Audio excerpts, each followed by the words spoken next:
Bien, buenos días a todos y a todas. Bienvenidas a la Casa del Pueblo. Bienvenidos a la Unión General de Trabajadoras y de Trabajadores. Soy Afra Blanco Rodríguez, la responsable de comunicación de la Federación de Servicios, Movilidad y Consumo. Hoy me acompañan, o mejor dicho, acompaño yo al secretario general de la Federación de Servicios de Comisiones Obreras, Chema Martínez, y a mi secretario general, Antonio Oviedo, de la Federación de Servicios, Movilidad y Consumo de la UGT. El motivo de la convocatoria no es otro que denunciar la situación del macrosector servicios, que ocupa más del 51% de las personas trabajadoras en España, más concretamente para denunciar la situación de dos sectores de actividad primordiales en nuestra sociedad, como es el sector del comercio y el sector de la hostelería. Sin más dilación, doy paso al secretario general de la Federación de Servicios, Movilidad y Consumo, Antonio Oviedo.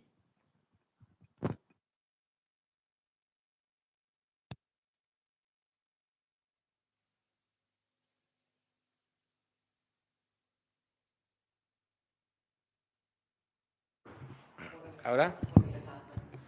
Pues nada, gracias a todas y a todos por estar aquí con nosotros en un tema tan importante como es la negociación colectiva en dos sectores fundamentales como es el comercio y como es la hostelería. Es verdad que los números a veces son fríos, pero sí que me vais a permitir que dar alguno, muy poquitos, pero sí que con ellos se ve y se intuye la importancia del comercio y la hostelería en este país. El 17% del Producto Interior Bruto es generado por estos dos sectores, con 2,3 millones de personas asalariadas, concretamente 957.000 trabajadoras y trabajadores están en la hostelería y 2,3 millones están en el comercio. En este sentido, queremos decir que es un 20% del total de nuestros trabajadores en este país.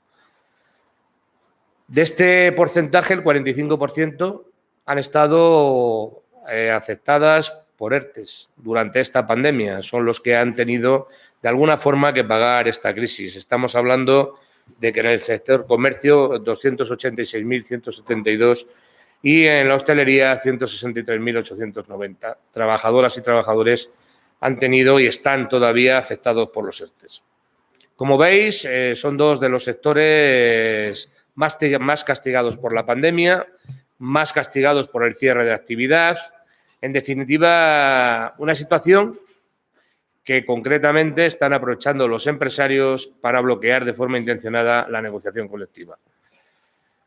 Mirar, son trabajadores que en su momento fueron esenciales, o eso decían. Es verdad que se nos llena toda la boca de decir si el comercio, la hostelería, muchos más servicios son esenciales, pero la verdad es que es así. Y han sido motor, han sido valientes, han estado al pie del cañón. Es verdad que tengo que aprovechar también para instar a las administraciones y lo que no son las administraciones al trato que han tenido con los compañeros, las compañeras de comercio y de hostelería, en el sentido de que ni se les ha preguntado, ni se les ha ayudado, ni se les ha dicho cuándo podían tener la posibilidad de una vacuna, como han tenido otros colectivos, incluidos los futbolistas. Genera bastante más Producto Interior Bruto los trabajadores y trabajadoras de comercio que los futbolistas de este país, si han tenido antes la vacuna los futbolistas que los trabajadores del comercio y de la hostelería. Por mal que suene, es la realidad. Y entonces, por lo menos, haberles dispensado el beneficio de la duda y que estos compañeros y compañeras hubieran sido vacunados. El 85,6% de las trabajadoras del sector de comercio y el 72,4% de la hostelería siguen sin subida salarial. Como os decía anteriormente, siguen sin subida salarial más de 2,4 millones de trabajadoras y trabajadores. Es una cuestión que no se entiende, es una cuestión que es real. Me ponía el compañero antes de entrar aquí el ejemplo de Murcia. Murcia lleva 11 años sin un convenio colectivo. Es terrible, es algo que desprecia tanto a las trabajadoras, a los trabajadores y, como no, también desprecia aquello que tiene que ver con nuestra vida, con nuestro trabajo, con nuestra productividad, con nuestra producción, con nuestro saber hacer, que es la negociación colectiva y, sobre todo, los derechos fundamentales de todos los trabajadores. Y esto creo que tiene que pesar y que, de alguna manera, tiene que hacer pensar y repensar a los trabajadores. No vale decir, sobre todo a los empresarios, no vale decir que esto es como consecuencia de la crisis del COVID, cuando ejemplos fundados tenemos, ¿verdad, Chema? No hace poco firmábamos el Convenio de Madrid, después de 3 o 4 años sin haber tenido los trabajadores y las trabajadoras ningún convenio. Hemos puesto el ejemplo de Murcia. Por lo tanto, entendemos que en todo momento el estampar, el sellar, el intentar llevar a cabo situaciones de no negociación solo tienen que ver, de alguna manera, con el no intentar solo por debajo destruir derechos de los trabajadores y la mala fe en todo momento de la negociación colectiva. Aquí no vale todo, no vale todo y, por lo tanto, sinceramente, hoy la precariedad más importante en este país, los salarios más pobres de este país se encuentran fundamentalmente en la hostelería y en el comercio, ¿vale? Yo no me puedo ir de aquí hoy sin decir que las colas del hambre, que no eran gratuitas en nuestro país, no lo han sido ni lo serán, mucho tiene que ver fundamentalmente con la hostelería y con el comercio.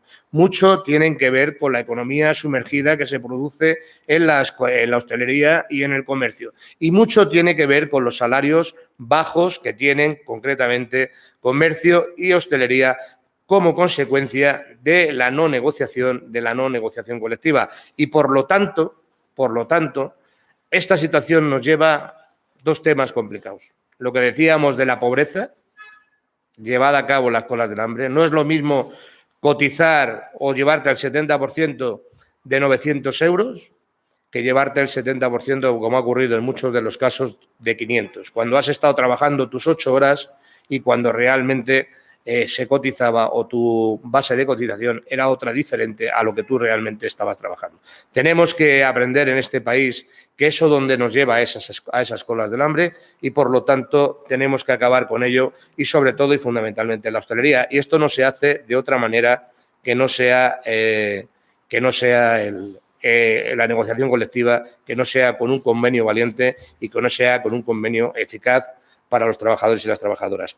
Voy a enrollarme poco más porque tiene que hablar Chema también, yo le dejo abierto. Simplemente decir, se puede, si se quiere, esto va como consecuencia de la vacuna, va a una velocidad importantísima, este país recupera a una velocidad muy importante, de hecho ya lo estamos viendo, y sobre todo y fundamentalmente hay un sector que va a avanzar en el tiempo de una manera súper fuerte, que va a ser el sector turismo, y eso llevará concretamente a estos 2 sectores a poner en ebullición y de alguna manera a mejorar muy mucho su forma, a quitar a trabajadores y trabajadoras de los ERTEs y de alguna manera a volver a empezar su actividad. Muchas gracias, estamos dispuestos a cualquier pregunta y yo ya le doy las palabras a Chema, que ya te he dejado un campo, por todo. Chema. Gracias, Antonio. Perdona. Decía, gracias, Antonio, y gracias por recibirnos en vuestra casa, ¿no?, tan amablemente. Buenos días a todos y a todas, buenos días a todos los que estáis conectados por streaming y muchas gracias por vuestra asistencia a esta rueda de prensa, que para nosotros es muy importante, ¿no? Vamos a vivir momentos de reactivación fuerte de la economía, sobre todo sectores que han estado muy condicionados por el COVID, tanto por restricciones de aforo como incluso por la propia paralización de la actividad, y pensamos que en este momento de reactivación también hay que reactivar la parte contractual colectiva, los convenios colectivos. Convenios colectivos que en el caso del sector de comercio, ahora mismo solo hay un 25% de convenios vigentes. Es decir, el 75% de la negociación colectiva de comercio, que son 223 convenios en toda España, el total, están ahora mismo vencidos. Y estar vencidos significa que no se han revisado salarios, no se han actualizado derechos y en muchos casos, debido a la vigente reforma laboral del año 12, están en riesgo de decaimiento, es decir, de que pierdan su vigencia. Por lo tanto, es urgente retomar la negociación, como también será urgente y es urgente emplazar al Gobierno para que las negociaciones sobre reforma laboral se activen y, por lo tanto, no haya riesgo de decaimiento de los convenios colectivos vencidos. En el caso de la hostelería, solo el 25% de los convenios están vigentes y hay casos paradigmáticos de paralización. Comentaba Antonio Oviedo el de Murcia, pero también está el de Asturias. Se alcanzó un preacuerdo en Valencia que está pendiente de ratificar después de muchos años de paralización, y así hay varios convenios de hostelería pendientes de retomar. Es muy importante que en la reactivación continúen los compromisos de las partes. Este año y medio de pandemia, si algo se ha caracterizado es por la eficacia del diálogo social, por preservar los intereses compartidos, preservar la viabilidad de las empresas y, por lo tanto, del empleo a través de una ingente movilización de dinero público en forma de ERTES. Pero hay que señalar que el esfuerzo lo han hecho principalmente las trabajadoras y los trabajadores, porque durante ese tiempo que han estado en ERTE, que algunos todavía continúan en ERTE, hay más de 355.000 personas de hostelería en ERTE, frente a unos 118.000 de comercio. Digo, el esfuerzo lo han hecho las trabajadoras y los trabajadores porque han estado cobrando el 70% de la base declarada. Y hago hincapié en lo de declarada porque, como comentaba Antonio, la rémora de la precariedad y la economía sumergida ataca fundamentalmente a estos sectores. Y hay muchas personas que solo han podido cobrar una pequeña parte de lo que percibían porque no se declaraba su salario en A. Es el momento de recomenzar y, por lo tanto, retomar la lucha contra la precariedad, empezando por el empleo con derechos. Continuando por plantear que en este recomienzo y también muy ligado a los planes de reconstrucción y resiliencia, se sienten las bases para que estos sectores no sean sectores de baja calidad en el empleo y que con valor añadido puedan reivindicar salarios ajustados a un, digamos, proyecto de vida que se base en que la gente pueda generar con autonomía su proyecto de vida en base a los salarios, acabar con la pobreza laboral. Es muy importante volver a retomar la política de fijar salarios mínimos de convenio, que en su día fijamos en 14.000 euros, y que, por lo tanto, van a ser y van a seguir siendo una prioridad de ambas organizaciones sindicales en toda la red de negociación colectiva. Acabar con la precariedad, acabar y atajar la desigualdad es garantizar derechos de ciudadanía y, en definitiva, reforzar también la democracia desde el punto de vista de que la democracia laboral se refuerce. Y tan importante como eso es comprometer a las patronales para que en los cambios que se están dando en la organización del trabajo, derivados de las nuevas maneras de consumo, de las nuevas formas de distribución, de eso que llamamos digitalización, pero que comporta otras tantos movimientos, se adquieran compromisos de transformación que no dejen a nadie atrás, que pueda haber recolocación, que pueda haber recualificación. En definitiva, emplazamos a las patronales a que desde la autonomía de las partes afrontar un relanzamiento de nuestra actividad económica sobre bases de un contrato social renovado. Y eso empieza por los convenios. Vamos a dirigirnos a todas ellas, vamos a hacer un montón de actos descentralizados porque esta negociación colectiva es tremendamente territorial por comunidades autónomas y por provincias. Y, por supuesto, vamos a pelear porque se desbloquee esta situación y la negociación colectiva adquiera velocidad de crucero. Caso de que esto no lo consigamos, pues tendremos un verano y un otoño caliente porque, digamos, los derechos de los trabajadores, los incrementos salariales, la renovación de sus derechos laborales, el atajar las nuevas maneras de trabajar a distancia, la desconexión, la recualificación, no admiten demora. Y hay que hacerlo de manera compartida, conjunta y con compromisos. Y eso es fundamentalmente la negociación colectiva. Muchas gracias. Abiertos a todas las preguntas que nos queráis hacer.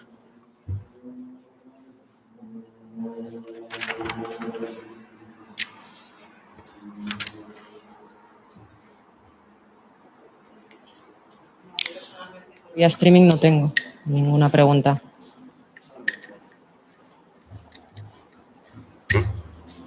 ¿No?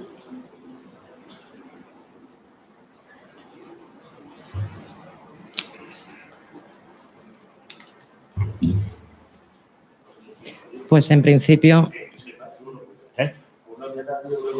Ha quedado todo muy claro, ¿no?